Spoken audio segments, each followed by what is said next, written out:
Mesdames et messieurs, amis internautes, bonjour et bienvenue sur votre émission Zoom Éduque Plus, votre magazine à caractère éducatif pour l'orientation académique et professionnelle d'un nouveau bachelier et pour la promotion d'une jeunesse autonome et digne. Aujourd'hui, nous parlerons d'un thème très important, toujours orienté orientation. Il s'agit de comment prendre son destin en main après une mauvaise orientation académique et professionnelle. Nous en parlerons avec Madame Kaloudia Hidayat Yewadan Togbe Bego Tossa. Elle est consultante en gouvernance politique et électorale. Madame Togbe, bienvenue. Merci, bonjour. Bonjour. Alors, déjà, parlez-nous de votre parcours professionnel. Alors, j'ai longtemps travaillé, milité en association. J'ai longtemps travaillé notamment à l'Association béninoise de droit constitutionnel, mais j'ai aussi fait de la consultation pour un cabinet canadien, pour la CEDEAO, pour l'Union africaine. Alors, je vous ai vu sur les réseaux sociaux fustiger et critiquer une filière et même déconseiller cette filière à des parents. Il s'agit de la filière diplomatie et relations internationales. Pourquoi? Effectivement, je suis partie d'un constat, celui selon lequel on finit de faire une licence en diplomatie et relations internationales et même un master et on n'est pas forcément recruté par les affaires étrangères. Mieux, sinon pire, dans notre pays, dans notre contexte. Lorsque vous avez fait cette filière, le constat est que les entreprises privées ne connaissent pas votre valeur, ne savent pas comment vous recruter, ne savent pas comment utiliser vos compétences. À l'extérieur, en France tout près, que nous copions tout le temps, c'est très facile, c'est très simple. Les entreprises savent comment recruter quelqu'un qui a fait la diplomatie et les relations internationales. J'ai même fait un stage en banque où on m'a dit la même chose. Mais Kaloudia, ta place n'est pas aux affaires étrangères plutôt. Waouh. J'ai dit non. J'ai des compétences que je peux mettre à votre service. Effectivement, quand on s'est mis à creuser, ils ont créé un département que quelqu'un d'autre gérait et ne gérait pas forcément bien, qui était fait de façon laconique. Et quand je m'y suis mis, je travaillais jusqu'à 22-23 heures, mais c'était de façon bénévole. Et j'ai fait 3 mois. À un moment donné, étant donné que je travaillais très tard, j'ai dit soit vous me proposez un contrat parce que je travaille très dur, je travaille fort depuis 7h, 8h du matin. Soit vous me proposez un contrat, soit je pars. Très bien. Ils n'étaient pas prêts à me proposer un contrat, donc je suis partie. Parce que c'était assez intense. Parfois, je ne me levais pas pour aller déjeuner, mais je travaillais toute la journée. C'était assez harassant. Très bien. Je suis partie. Donc, c'est une compétence en fait qui peut être très valorisée dans notre pays. Toutes les entreprises peuvent avoir besoin de quelqu'un qui a fait la filière diplomatie et relations internationales. Mais les gens ne réfléchissent pas beaucoup.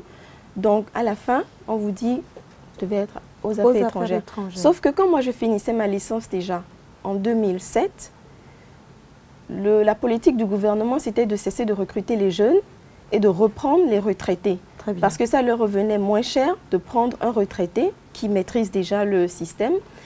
Ça leur revient moins cher aussi plutôt que de prendre un jeune et de se mettre à le former maintenant avant de pouvoir l'utiliser véritablement. Donc, le ministre de l'époque, mes camarades et autres de la promotion et de promotion s'étaient révoltés et tout.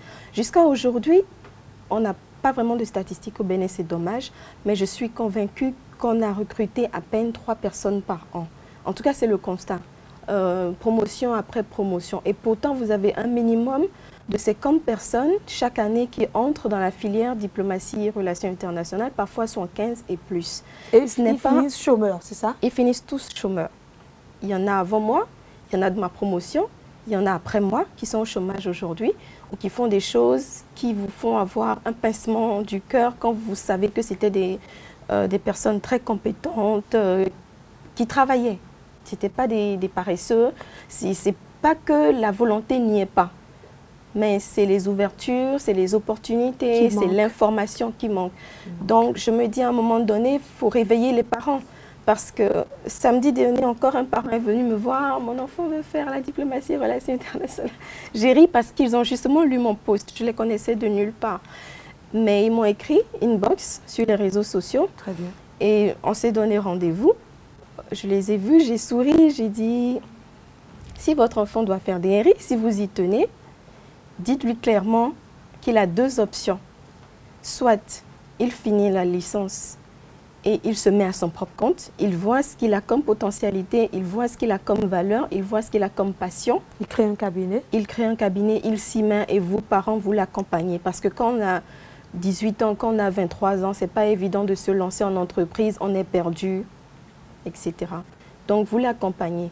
Ou alors, deuxième option, quand il a fini la licence Relations internationales, si vous tenez à ce qu'il travaille aux affaires étrangères, mais c'est un gros risque, laissez-le faire le master Relations internationales. Mais je ne vous le conseille pas.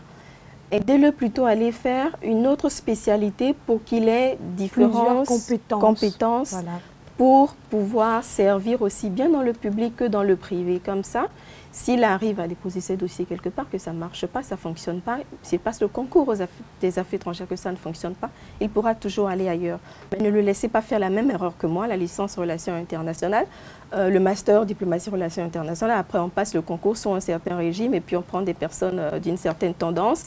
Les meilleurs sont laissés de côté, vous êtes complètement perdus. Les parents en ont marre de vous voir à la maison parce qu'à un certain âge quand même. Effectivement. Donc, ne commettez pas cette même erreur. Sachez orienter vos enfants pour que demain, vous soyez fiers d'eux et qu'ils soient eux-mêmes fiers d'eux-mêmes. Parce que lorsqu'on a commis une erreur d'orientation et qu'on ne sait pas se réorienter, on va déprimer. Oui. On peut déprimer. Moi, j'ai déprimé pendant très longtemps.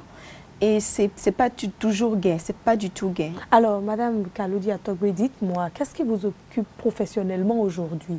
Parce qu'on parle de comment prendre son destin en main lorsqu'on a été mal orienté. Alors, aujourd'hui, vous faites quoi de vos journées? Aujourd'hui, qu'est-ce qui vous fait vivre? Qu'est-ce que vous aimez? Quelle est votre passion? Et qu'est-ce qui vous apporte quoi aujourd'hui? À un moment donné, j'ai fait de très longues années de stages bénévoles. J'en ai fait, j'ai eu ma dose. Et j'avais fait une année à Tokyo, c'était une bourse. J'étais revenue avec une petite somme en poche.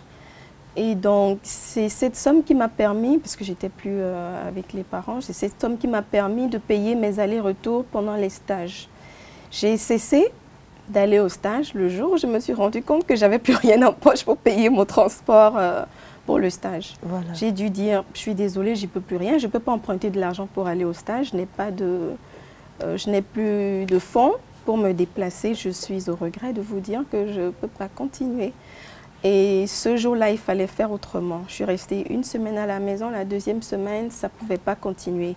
Donc, j'ai dû monter une petite entreprise. Aujourd'hui, c'est l'entreprise Modulux et ça m'a permis de créer aussi ma marque de produits cosmétiques Origine Terre. Et c'est ça, en fait, qui occupe une grande part de mon temps. C'est vrai que je suis toujours en thèse parce que je me dis faire autant d'études et laisser tomber, ça ne sert à rien. Donc, je suis en thèse et de temps en temps, une thèse de doctorat, droit public, spécialité droit de la mer, MER. Et de temps en temps, je suis également sollicitée pour des consultations par différentes personnes, aussi bien des associations que des organisations au plan régional sous régional. Très bien. Alors, dites-moi, Madame Iwadan, au regard de votre expérience assez consistante que je respecte et que je salue, dites-moi, à qui incombe la faute de l'orientation lorsqu'elle est mal faite? Est-ce que la faute incombe aux parents? Est-ce que c'est aux autorités politico-administratives, au gouvernement en place ou à l'enfant lui-même? La responsabilité est partagée.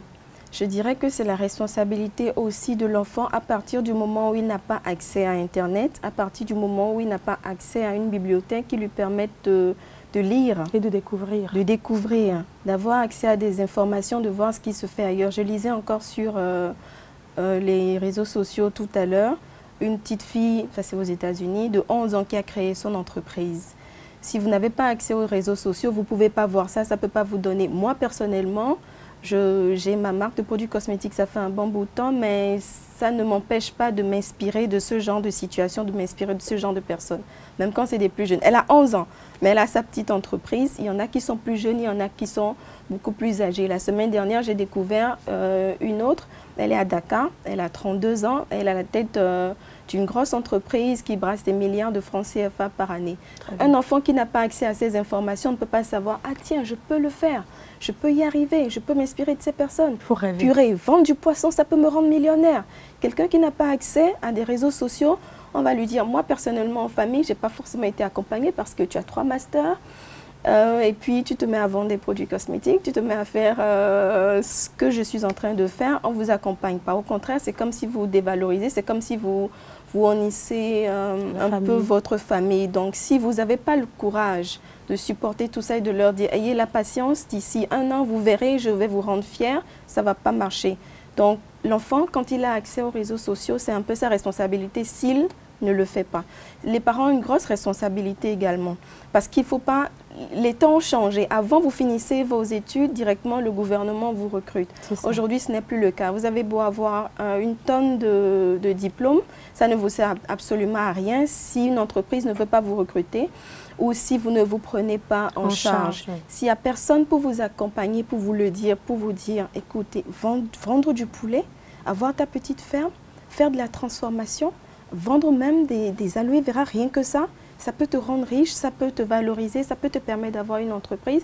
Si personne ne vous dit ça, c'est que c'est juste dommage, vous allez passer à côté de votre vie. Il est important qu'on sorte des schémas stéréotypés, exactement, la bureaucratie, exactement, ça n'importe pas. C'est un peu aussi la faute aux enseignants également, c'est la faute aux gouvernants parce que tout au long de votre cursus, personne, en tout cas pour ma part, personne ne vous explique que quand vous aurez fini, vous pourrez vous mettre vous-même à votre compte ou voilà comment est-ce que vous pourrez utiliser les matières qu'on est en train de vous enseigner pour faire autre chose au cas où on ne vous recrute pas. Personne ne vous le dit et je pense que c'est vraiment dommage parce qu'ailleurs, c'est différent. La France que nous copions tout le temps, ça a changé. Plus personne ne parle de la filière diplomatie, relations internationales, année après année, uniquement ça en France. Vous allez dans la plupart des universités, cette seule filière, elle a été divisée en une multitude de filières dont nous n'avons même pas idée. Avec plusieurs spécialités. Exactement, avec plusieurs spécialités. Ce qui fait que lorsque vous avez fini, quand vous n'allez pas aux affaires étrangères, vous pouvez bosser en entreprise. Quand vous ne bossez pas en entreprise, vous ne travaillez pas en entreprise privée, vous pouvez travailler dans des associations. Les gens connaissent votre valeur, ils savent ce que vous pouvez leur apporter. Et donc, au moins, ça vous permet vous-même d'avoir confiance en vous, d'aller de l'avant et de vous dire, oui, je peux construire ma carrière avec ce que j'ai fait, j'ai une garantie. Mais lorsque vous en arrivez là, ou que les jeunes voient... où est-ce que vous en êtes, ils n'ont aucune moyen. Il y en a qui ont dit non, moi je ne peux jamais faire cette filière parce qu'on n'y voit rien, c'est vraiment dommage ce qui se passe. Madame Kaloudi Atogbe, on a égrené presque tout le temps qui nous a été imparti, c'était passionnant quand même, mais dites-moi pour finir un conseil aux jeunes et je voudrais vous poser une question joker, 10 secondes en finissant. Quel sentiment vous anime aujourd'hui au regard de vos expériences? Est-ce la fierté?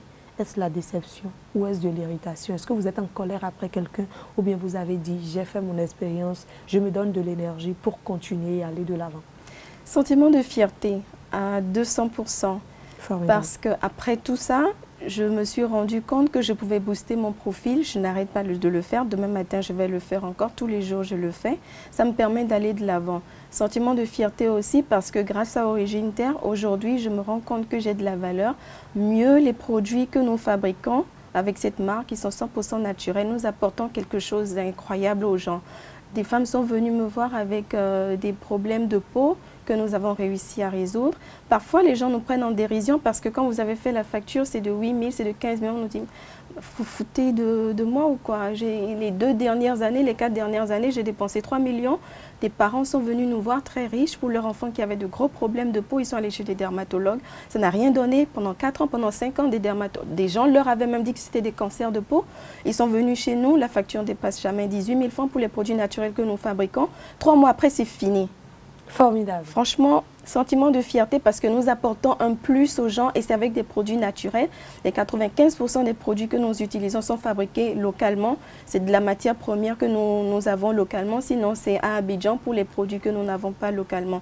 Donc, après tout ça, j'aurais aimé le faire plus tôt. J'aurais aimé commencer plus tôt. J'aurais aimé ne pas perdre mon temps à faire des formations ou des stages bénévoles. Exactement, non pas finir alors que j'aurais pu apporter tellement plus avec ce que je fais aujourd'hui. Je suis fière de moi, je suis fière des personnes qui me font confiance et je vous remercie.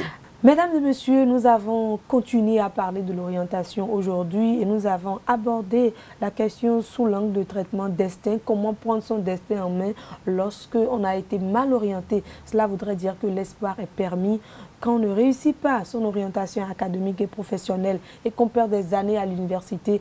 À un moment donné, il faut faire une pause, réfléchir et changer de direction. C'est le cas de Madame Kaloudia Togbe Yewadan, qui a fait la filière diplomatie et relations internationales, ensuite d'autres masters, toujours dans la même filière, mais qui aujourd'hui est owner d'une entreprise cosmétique, Modulus, marque Origine et Terre.